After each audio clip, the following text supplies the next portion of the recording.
مسجد الحرام مکۃ المکرمہ اور مسجد النبوی مدینہ المنورہ سے خطبے کا اردو ترجمہ کے لیے ہمارے سوشل نیٹ ورک کو فالو کرنا نہ بھولیں اور اپنے دوست احباب کے ساتھ بھی ضرور شیئر کیجیے۔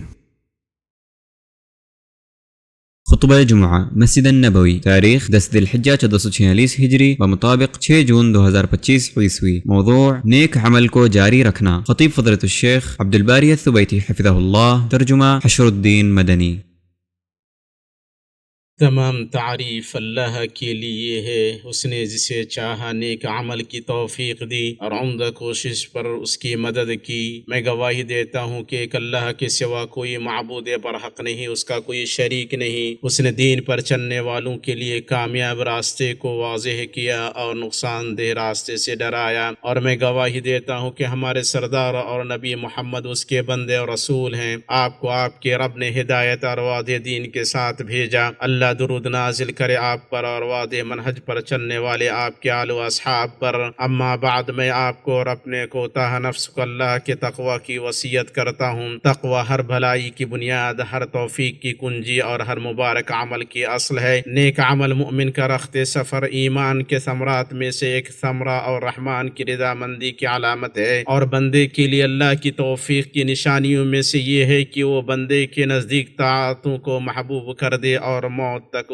اس پر ثابت قدم رکھے۔ جس نے اپنے دل میں نیک عمل کے لیے محبت پائی، اس نے ایمان کی چاشنی پالی اور اس کی زندگی سکون و اطمینان سے بھر گئی۔ اللہ تعالیٰ نے فرمایا، جو شخص نیک عمل کرے، مرد ہو یا عورت، لیکن با ایمان ہو، تو ہم اسے یقیناً نہایت بہتر زندگی عطا فرمائیں گے۔ اللہ تعالیٰ کے عظیم فضل میں سے یہ ہے کہ اس نے نیک عمل کا مفہوم وسیع رکھا اور اس میں انفرادی و اجتماعی، ظاہری و باطنی طاعتوں کو شامل کر دیا، جیسے نماز، زکوٰۃ، روزہ، حج، تلاوت قرآن، اللہ کا ذکر، والدین سے حسن سلوک، صلہ رحمی، بھلائی کا حکم دینا اور برائی سے منع کرنا، یتیم کی سرپرستی کرنا، جاہل کو سکھانا، بے کس کی فریاد رسی کرنا اور لوگوں کی ضرورتیں پوری کرنا۔ بلکہ نبی صلی اللہ علیہ وسلم نے فرمایا، ہر تر کلیجے میں اجر ہے، اور فرمایا، آگ سے بچو، چاہے کھجور کے ایک ٹکڑے سے ہی صحیح۔ نیک عمل کی برکت آخرت میں محصور نہیں ہے، بلکہ اس کے آثار دنیا میں بھی ظاہر ہوتے ہیں، کیونکہ اللہ تعالی بندے کو دل کا سکون اور نفس کی طمانینت عطا کرتا ہے، اپنی مخلوق کے نزدیک اسے محبوب بنا دیتا ہے، اس کی روزی،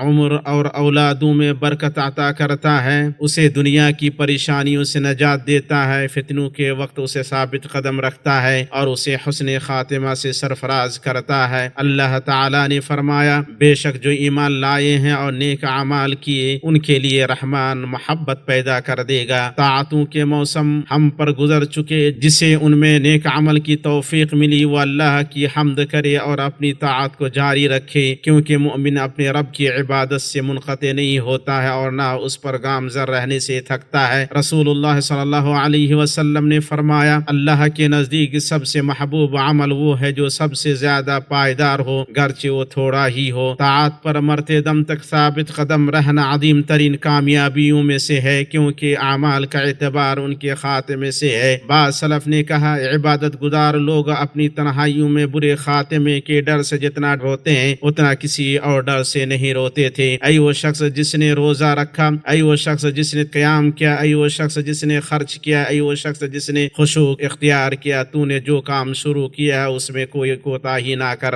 جو خزانہ اکٹھا کیا اسے ضائع نہ کر، تجھے معلوم نہیں کس عمل پر تیرا خاتمہ ہو۔ نیک عمل صاحب عمل کی موت سے نہیں مرتا ہے، بلکہ اس کا اثر نیک اولاد کی شکل میں باقی رہتا ہے۔ میں اپنی یہ بات کہہ رہا ہوں اور صاحب عظمت اللہ سے اپنے لیے، آپ کے لیے اور تمام باقی مسلمانوں کے لیے ہر گناہ کی مغفرت طلب کرتا ہوں۔ آپ اس سے مغفرت طلب کریں، بے شک وہ بڑا بخشنے والا مہربان ہے۔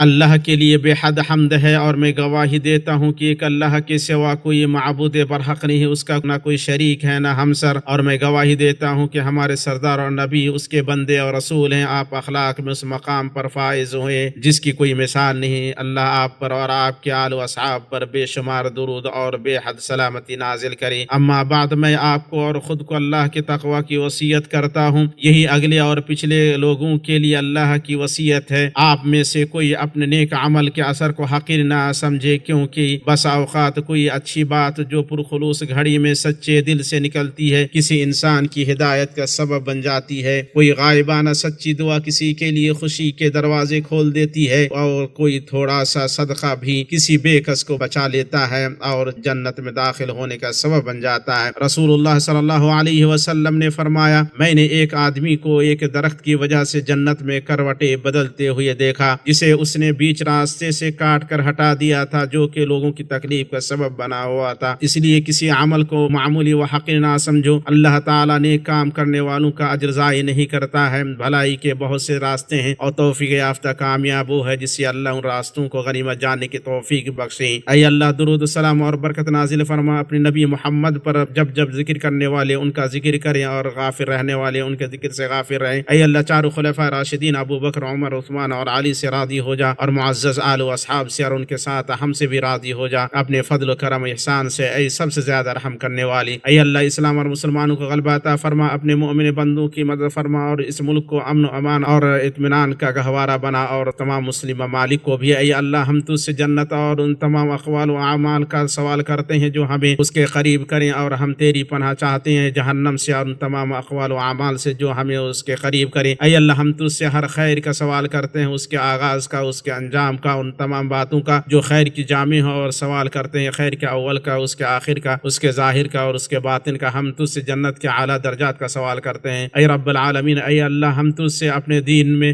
دنیا و آخرت میں معافی، عافیت اور دائمی سلامت کا سوال کرتے ہیں۔ اللہ، ہماری پردہ پوشی فرما، ہمارے خوف کو امن میں بدل دے، ہمیں ہمارے آگے سے، پیچھے سے، دائیں سے، بائیں سے اور اوپر سے محفوظ رکھ، اور ہم تیری عظمت کی پناہ چاہتے ہیں کہ ہم نیچے سے ہلاک کر دیا جائے۔ اللہ، ہم تیری پناہ چاہتے ہیں تیری نعمت کے ختم ہونے سے، تیری عافیت کے پھر جانے سے، تیرے اچانک عذاب سے اور تیرے ہر طرح کے غضب سے۔ اللہ، بے شک تو ان مصیبتوں اور تکلیفوں کو جانتا ہے جن سے فلسطین میں ہمارے بھائی دو چار ہیں، اور یقیناً تو ہی واحد ذات ہے جو ان سب کو دور کرنے اور ان کا خاتمہ کرنے پر قادر ہے۔ زمین و آسمان میں کوئی چیز تجھے عاجز نہیں کر سکتے۔ اے اللہ، ان سے مصیبت کو دور کر، ان کا محاصرہ ختم کر، اور تو ان کا مددگار، ناصر اور سہارا بن جا۔ اے اللہ، بھوکے ہیں انہیں آسودہ کرو، پیاسے ہیں انہیں سیراب کرو، ننگے پاؤں ہیں انہیں سواری عطا کر، وہ بے لباس ہیں انہیں لباس عطا فرما، انہیں خوف سے مأمون کر، ان کے دلوں کو مضبوط کر، اور جو ان پر ظلم کرے ان کے خلاف ان کی مدد کر۔ اے اللہ، اے کمزوروں کے مددگار، اے قوی، اے جبار، اپنے اور ان کے دشمن ظالم یہودیوں کے خلاف ان کی مدد فرما۔ اے اللہ، ان ظالموں کے اتحاد کو توڑ دے، ان کے صفوں کو منتشر کر دے، اور انہیں غالب اور زبردست پکڑنے والے کی طرح پکڑ لے، اور ان میں ہمیں اپنا وہ عذاب دکھا جسے ظالم قوموں سے ٹالا نہیں جاتا۔ اے اللہ، ان ظالموں کا جھنڈا بلند نہ ہونے دے، ان کا مقصد کامیاب نہ ہونے دے، بلکہ انہیں عبرت کا نشان بنا دے۔ اے اللہ، اپنی عافیت جلدی نازل کر، اور اہل فلسطین کے لیے ایسی مدد عطا فرما جو ان کے جھنڈے کو بلند کرے، ان کے حق کو ثابت کر دے، ان کی زمین اور ان کا امن اور ان کا وقار ان کو واپس لوٹا دے اپنی رحمت سے یا ارحم الراحمین۔ حرم کے حاجیوں کی حفاظت فرما، اور انہیں برائیوں اور گناہوں سے بچا، ان کے اعمال کو قبول فرما، اور انہیں سلامتی اور غنیمت کے ساتھ اپنے وطن واپس فرما۔ اے اللہ، ہمارے امام خادم حرمین شریفان کو ان کاموں کی توفیق دے جو تجھے پسند ہو اور جن سے تو راضی ہو، اور انہیں ان کے ولی عہد کو اس کام کی توفیق عطا فرما۔ سبحان ربک رب العزت عما یصفون، وسلام علی المرسلین، والحمد للہ رب العالمین۔